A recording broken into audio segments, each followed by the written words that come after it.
Can men stand women more brilliant than them, more smarter than them, earning more than them, and better than them in the societal ways? I'm sure they would like a more prettier woman, but can they handle the other four things as well? I think you're referring to the recent podcast of Naval Shrikant, right? Yeah. Yes.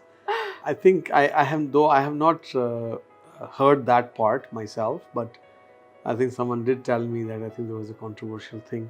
And I think I have a lot of respect for Naval Shrikant. So I'll say perhaps if a guy like him with kind of experience he has had in his life, he's saying that there may be some truth to it in the sense he may have seen it. He may not be voicing an opinion. He may be stating the obvious or what he has seen around him, right? Which I think for which we can't blame him. But do I agree with that, or do I think it should happen like this? No. You know, I think there is a famous management principle we say that A players always hire A plus players.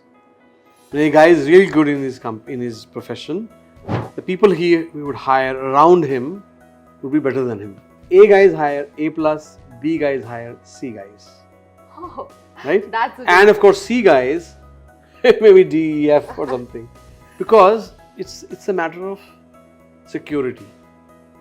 A person who is a performer in a company, he's feeling so secure in himself that he wouldn't mind, or he would always like to surround himself with the most brilliant people. In one of my companies, I didn't know this.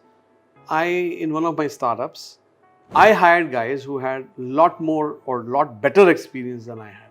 That's when one of my board members told me, "You have proven to us now you are A player because you have hired people who are better than you." Of course, and I think it is, and of course, I am not saying this to praise myself, but unknowingly I did that.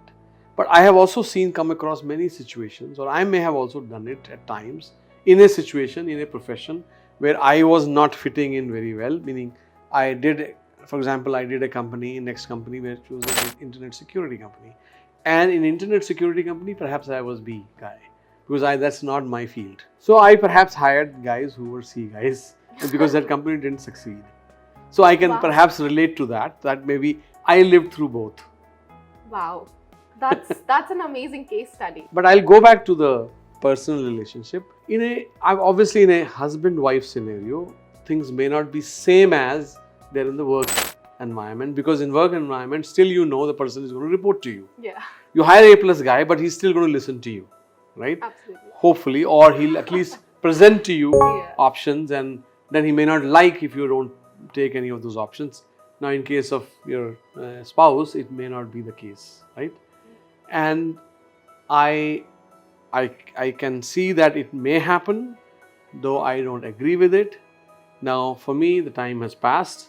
I cannot see. Perhaps at some level, I can share with you. My own wife, there are certain areas in which she is more brilliant than I am. And some other areas, I am more brilliant than her.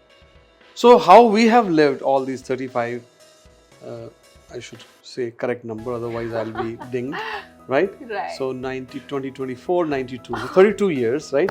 So in 32 years of my married life, we have, right from the beginning, we figured out we are very complementary to each other. So I do not interfere in the areas that she is better than me on, and vice versa, right? And whatever those areas may be, she is really, really good at certain areas. I tell you, I can't even envy her, because to envy also you have to be B minus or something. Then you say, oh man, this person is A, so I have to catch up. No, I just let go. I just say, you're really good, so you do this, and vice versa. That's very beautiful. Basically, better to complete each other than compete with each other. Yes. That's a beautiful insight.